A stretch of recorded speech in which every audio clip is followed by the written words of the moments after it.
Hello, my name is Logan and I'm your host, the Mighty Pirate. In today's episode, I'm going over the Grasshopper. My sources for today are Technical Readout 3025, 3039, 3050, Technical Readout Prototypes, Handbook House Davian, and as always, Sarna.net. The original Grasshopper was produced in 2780, shortly after the Amaris Civil War had ended. In its initial concept, it had stealth systems and was designed to hunt medium and light mechs. The cost of ECM and its lack of wide availability pushed engineers to replace the system with an LRM-5, intended to provide light fire support while it brought its single large laser and 4 medium lasers to effective range. With a max speed of 64.8 kilometers per hour and a jump range of 120 meters, it had more capacity to leap than any other heavy mech of its time. The jump system weighed 4 tons and helps protect its 13 tons of armor. Though it had the potential to be a premier mech within the Star League Defense Force, the chaos of Operation Exodus saw to it that the mech would only be issued to regular Star League Defense Force units. And as pilots, units, and even entire planets succeeded from the Star League, the Grasshopper would find its way into virtually every great house and at times mercenary units. Though popular due to its good mobility,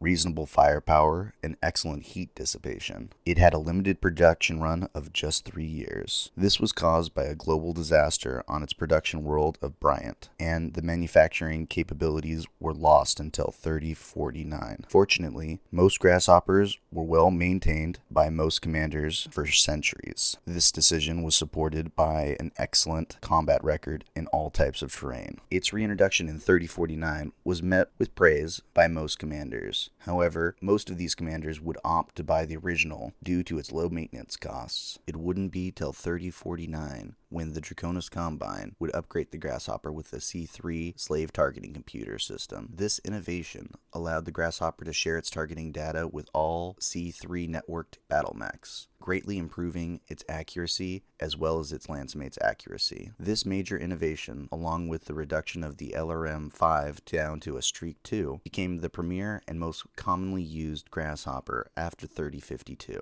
In the short story, What's in a Name, an original engineer working on the then called Ghost Hunter project was ambushed in her workshop and hangar. She was tortured for critical mech designs, and in her final act of defiance, she gave info on a previous design protecting the project. She also protested the development of battle mechs on Bryant. Her protests would ultimately herald the planet's demise. Her name was Lucia Cavaletta, and her dedication to the project caused the project managers to rename the project from the then Ghost Hunter to the Grasshopper, which is an Italian to English translation of Lucia's last name, presumably to preserve her memory. That will conclude my video on the Grasshopper. Thanks for watching. I hope to see you on the battlefield.